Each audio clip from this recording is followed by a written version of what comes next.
रेखा की आंखों के सामने अमिताभ और जया थे, लेकिन जया और अमिताभ रेखा को नहीं देख पा रहे थे। जया की आंखों के सामने अमिताभ और रेखा थे और अमिताभ की आंखों के सामने भी रेखा और जया थे, लेकिन वो जया का चेहरा नहीं देख पा रहे थे। और फिर कुछ ऐसा हुआ कि अमिताभ और रेखा की स्टोरी का दी एंड हो गया। नमस्कार, मैं हूं नैना और आप देख रहे हैं द किस्सा। अमिताभ बच्चन और रेखा की प्रेम कहानी 50 सालों के बाद भी जिंदा है और ये बात इसे और भी ज्यादा खास बनाती है। इन दोनों ने कई फिल्मों में साथ काम किया, लेकिन 3 फिल्मों की इनकी प्रेम कहानी में बहुत बड़ी भूमिका थी। पहले दो अनजाने, जिसके सेट पर पहली बार अमिताभ और रेखा मिले। उसके बाद में सुहाग और मिस्टर नटवरलाल, ऐसी कई फिल्में दोनों ने साथ में की। जब मुकद्दर का सिकंदर फिल्म की शूटिंग चल रही थी, तब तक दोनों का प्रेम खासा परवान चढ़ चुका था। लेकिन जब मुकद्दर का सिकंदर फिल्म रिलीज होने वाली थी, तो 1978 की दिवाली पर, तब उससे 1-1.5 हफ्ते पहले यानी कि इन्हीं दिनों में फिल्म का ट्रायल रखा गया।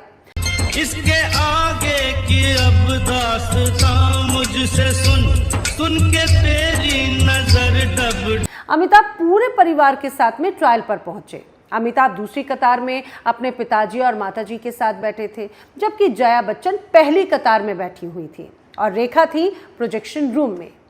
रेखा का दावा है कि जब सलाम इश्क गाना आया तो जया के चेहरे पर कुछ अलग ही भाव थे, लेकिन इसके बाद में जब फिल्म के आखिर में वो सीन आता है जिसमें सिकंदर जोहरा बेगम के पास पहुंचता है और कहता है उसे खोया प्यार मिल गया, और जोहरा कहती हैं कि हाँ, तकदीर की ही तो बात है कि कुछ लोगों को उम्मीद नहीं होती और उन्हें खोया हुआ प्यार मिल जाता है, और कुछ लोग उम्मीद लगाए बैठे होते हैं लेकिन उनका प्यार मिलने से पहले ही खो जाता है।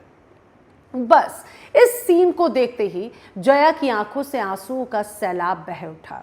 कहा जाता है कि इस सीन को देखने के बाद जया बच्चन ने अमिताभ से साफ साफ कह दिया था कि अब कभी भी रेखा के साथ में वो काम नहीं करेंगे। अभी आए, अभी बैठे, अभी दामन संभाला है, तुम्हारी जाऊं जाऊं ने हमारा दम निकाला है। रेखा ने एक इंटरव्यू में भी कहा कि ट्रायल के अगले दिन के बाद से ही निर्माताओं ने उन्हें बताना शुरू कर दिया कि अमिताभ ने उनके साथ काम करने से इनकार कर दिया है। हालांकि रेखा ने जब अमिताभ से इस बारे में पूछा तो उन्होंने कोई भी जवाब देने से इनकार कर दिया। यह फिल्म 1978 में आई थी। अमिताभ ने रेखा से दूरी बना ली थी, लेकिन फिर 22 जनवरी 1980 को ऋषि कपूर और नीतू सिंह का रिसेप्शन था, तो शाम को अचानक से पार्टी में रेखा सिंदूर और मंगलसूत्र पहने हुए नजर आई। जया बच्चन अपनी सास तेजी के साथ बैठी और अमिताभ मनमोहन देसाई के साथ में बात कर रहे थे। रेखा कुछ देर इधर उधर घूमी और फिर स्नेहलता पांडे यानी कि चंकी पांडे की डॉक्टर मां के साथ अमिताभ के पास पहुंची और कुछ देर जया ने देखा और फिर उनकी आंखों से आंसू बहने लगे। हालांकि बाद में रेखा ने सफाई जरूर दी कि एक फिल्म के शूट से वो वहां पर गई थी और इसीलिए मंगलसूत्र और सिंदूर पहने हुए थी। हालांकि इस बीच यश चोपड़ा सिलसिला बनाना चाहते थे और कहा जाता है कि बहुत मुश्किल से वो जया बच्चन को मना पाए।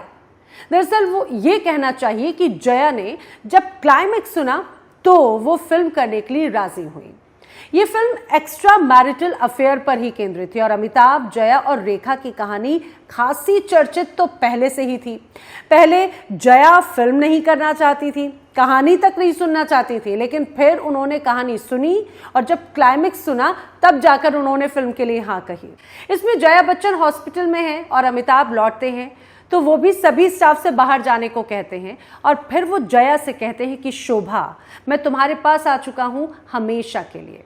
और बस ये सीन सुनते ही जया ने फिल्म सिलसिला के लिए हाँ कह दी। यश चोपड़ा से वादा भी लिया कि अब कभी भी अमिताभ और रेखा को लेकर वो कोई भी फिल्म नहीं बनाएंगे। ये किस्सा आपको कैसा लगा हमें ज़रूर बताइएगा कमेंट सेक्शन में।